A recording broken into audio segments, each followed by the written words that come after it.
All right. Is death evil? Is the question that Thomas Nagel is trying to answer in this paper.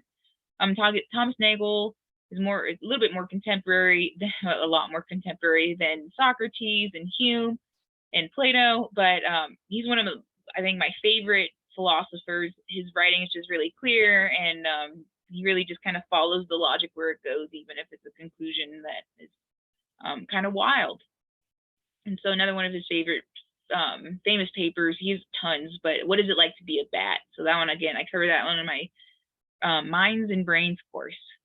But here he's talking about death. And so he's trying to answer the exact same question that Socrates and Plato were entertaining. Whether or not dying he uses the word evil a lot, but what he's really talking about, is it bad for the individual? Now, unlike Plato and Socrates, he does not accept that the soul is immortal, or even that it exists. So he's not even going to entertain that question, but he's also arguing from a different point of view. He wants to discuss the badness of a permanent death. So this idea that once we die, like, that's it. There's nothing else after. It's just a state of complete unconsciousness. So no soul, no afterlife, no immortality. And he wants to discuss this question: is death evil? And death is evil. And he gives an argument that should remind you of some previous stuff that we covered this semester. Okay, so if death is evil, then Nagel wants to say that it's because of what it deprives us from. So that's similar to the Marquise on abortion. So remember, Marquise was saying that how do we know the answer whether or not abortion is morally right or morally wrong? It's because it deprives this future for the individual. And here, Nagel's kind of saying something similar, that death is evil. Why? Because it deprives us of some potential possibilities. And we'll get to that at the end. Now, he wants to make some distinctions right off the bat. So he's not interested in talking about these cases of being like biologically alive, but there's no consciousness.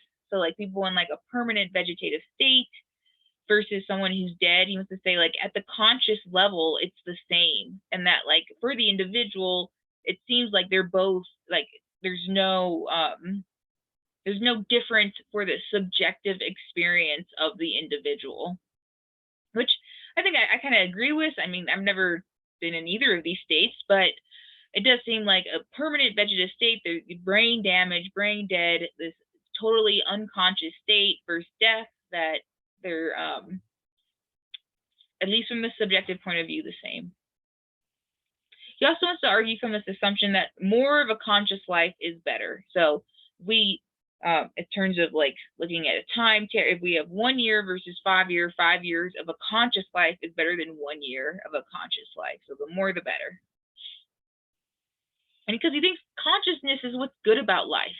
That even though it can be bad sometimes, that we all experience pretty hard things in our lives, that this is what we think we're being deprived of when we're talking about the wrongness or the badness of death. That this is what we're going to miss out, the consciousness, not the states of unconsciousness. So what is bad about death? So it seems like what's bad about death is it's the loss of life, loss of being alive, loss of doing certain things, loss of having certain experiences. So being deprived of all of these different things. It doesn't seem like what's bad about death is the actual state of being dead or being non-existent or being unconscious. Because it doesn't seem like non-existence is bad. That, you know, no one's ever really complaining about the time you didn't exist before you were born. That wasn't like bad for us, this time before your birth. But we think that the time after we die, that's what we're missing out on. So non-existence on its own is not what Nagel is concerned about.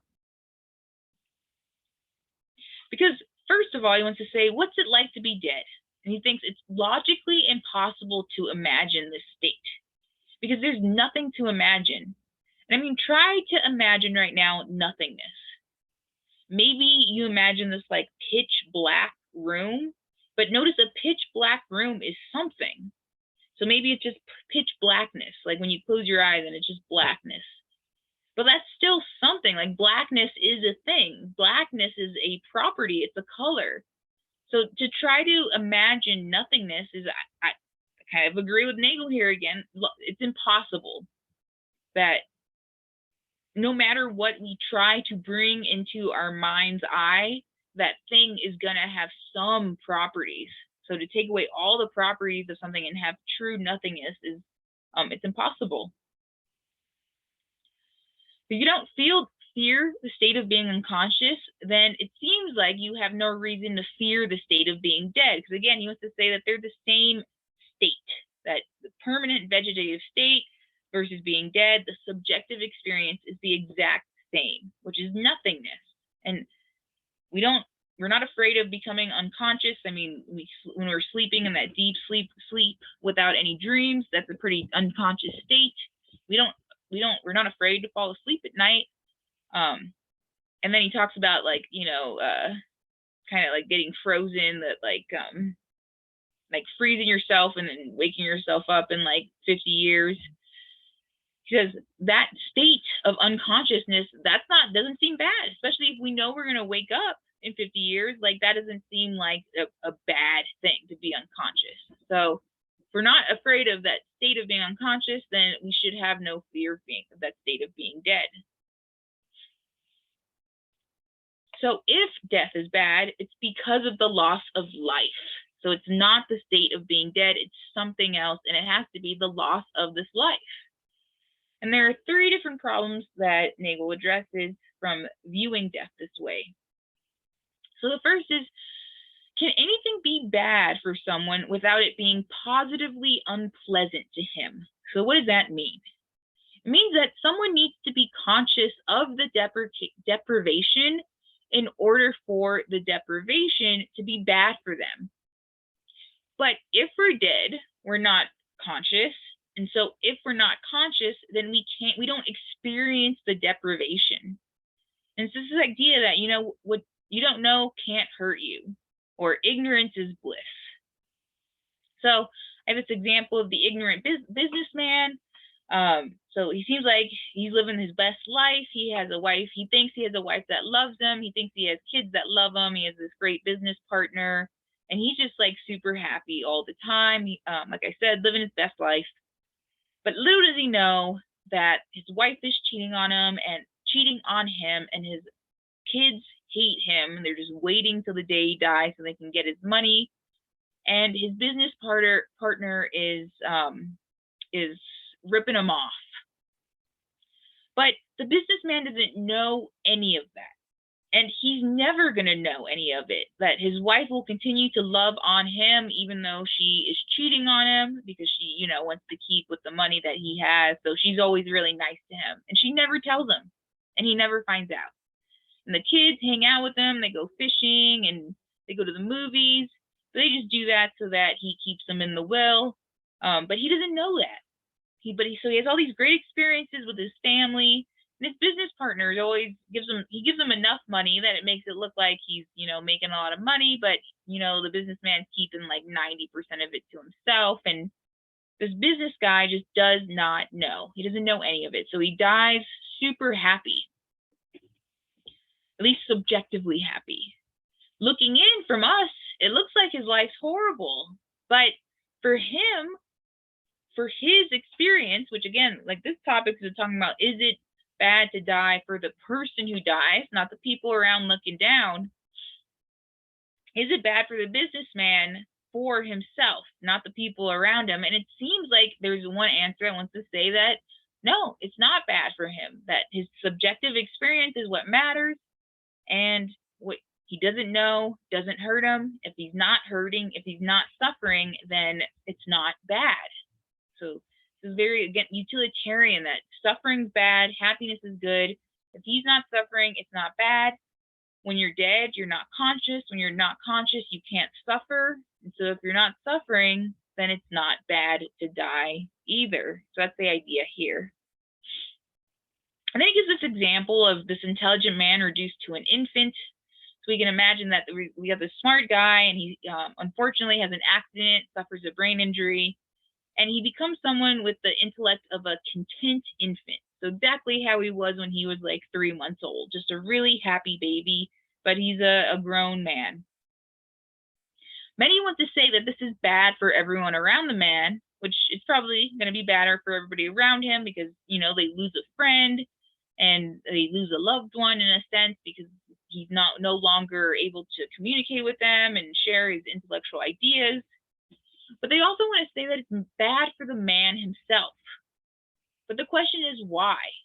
If he doesn't mind his condition, why do we think it's bad for him? When he was 3 months old, he was happy and he didn't mind being a 3-month-old baby. So why should we pity him now? It doesn't seem like there's much difference between him as a 3-month-old and him now as a grown adult. So we are focused on this idea that if death is bad, it's because of the loss of the life itself. And these are the parental problems. So we go over this thought experiment of this intelligent man being reduced to an infant. But another reason that this principle might be problematic is that how do we assign misfortune to someone who is dead? So we have this question of who do we assign the misfortune to? And it's a question because you no longer exist when you're dead. We are saying, when we die, there's no soul, it's just non-existence. Well, if you don't exist anymore, then how can we assign that misfortune to you? Then we also have to ask the question, when do we assign the misfortune? If we assign it before you die, then you haven't actually experienced the misfortune yet. So it seems inappropriate to assign you this misfortune before you die because this misfortune has yet to happen. But if we wait and assign you this misfortune after you die, you're no longer here. You no longer exist. So you're not actually experiencing the misfortune. And then the third problem is the asymmetry between how we view life before birth and how we view life after death. Because I mentioned this earlier, we don't think life before birth is bad for the person. So it seems weird that we would think life after death is bad for the person when we didn't care when we didn't exist before we were born. That both are states of non-existence. So if we care about one, then we should care about the other. If we don't care about one, then we shouldn't care about the other either. Okay, so then Nagel dives into the objections of these three potential problems. He says, the reason we think that death is bad for the individual is not just the loss of life. It has to do with the loss of time and the loss of potential. The intelligent man turned into a baby is evil because of what the man could have been.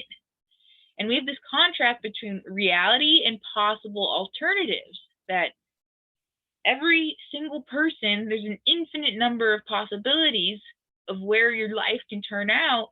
And to turn out that you are now a 3-month-old baby in a grown man's body doesn't seem like the best of all the possible alternatives.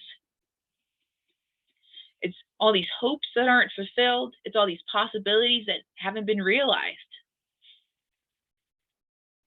And he wants to say that the asymmetry argument does not work, that yes, the time before you're born and the time after you're dead are both states of non-existence, but there are important differences between the two. The time after death is the deprivation, because if he had not died, then he would be alive. So there's this conditional here that if we think about the time that he lost, that's where the badness comes from. But the same is not true for before birth, because you could not have been born earlier. If you'd been born earlier, then you wouldn't be you. If you were born in the 1950s, you wouldn't be the you are today. You'd be someone who's completely different. There's no loss of time. There might be a loss of identity, but again, that brings up a whole nother can of philosophical worms, so we won't go into that. But here the problem is that when you die, you lose out on time before your birth, you haven't lost out on time. And the problem of before you're born, or if you're born earlier, you're a different person, that doesn't apply to the if you die early, you lose out on time, because it's not like you turn into a different person if you had continued living. Like, sure, things might happen to you that might change your personality or belief system or thoughts and feelings, but you're not a whole different person, or you'd be a whole different person if you were born earlier. So Nagel's final question that he wants to entertain is every non-realization of the possible lives we would live had we not died a case of misfortune? So what does that mean? It means that, like I said, every person has, like, maybe infinite is too strong, but trillions of different possible outcomes. Like, from this point on, from this lecture right here, from you listening to this lecture, an infinite number of possibilities. Some of these possibilities are a lot more likely than others. So we're thinking about a 24-year-old man versus a 82-year-old man. Seems like the 82-year-old man, sure, has an infinite number of possibilities, but some are very unlikely. In virtue of being a Homo sapien, he's probably not going to live that much longer, 30 years max. 20-year-old, in virtue of being a Homo sapien, has decades left.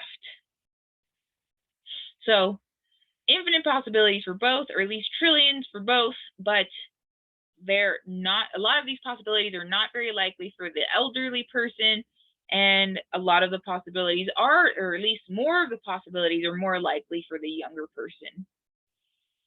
So perhaps the death of a young person is more tragic than the death of an old person, because even though both had all these possible futures, the old person's possible lives weren't very likely, but the young person's possible lives are likely.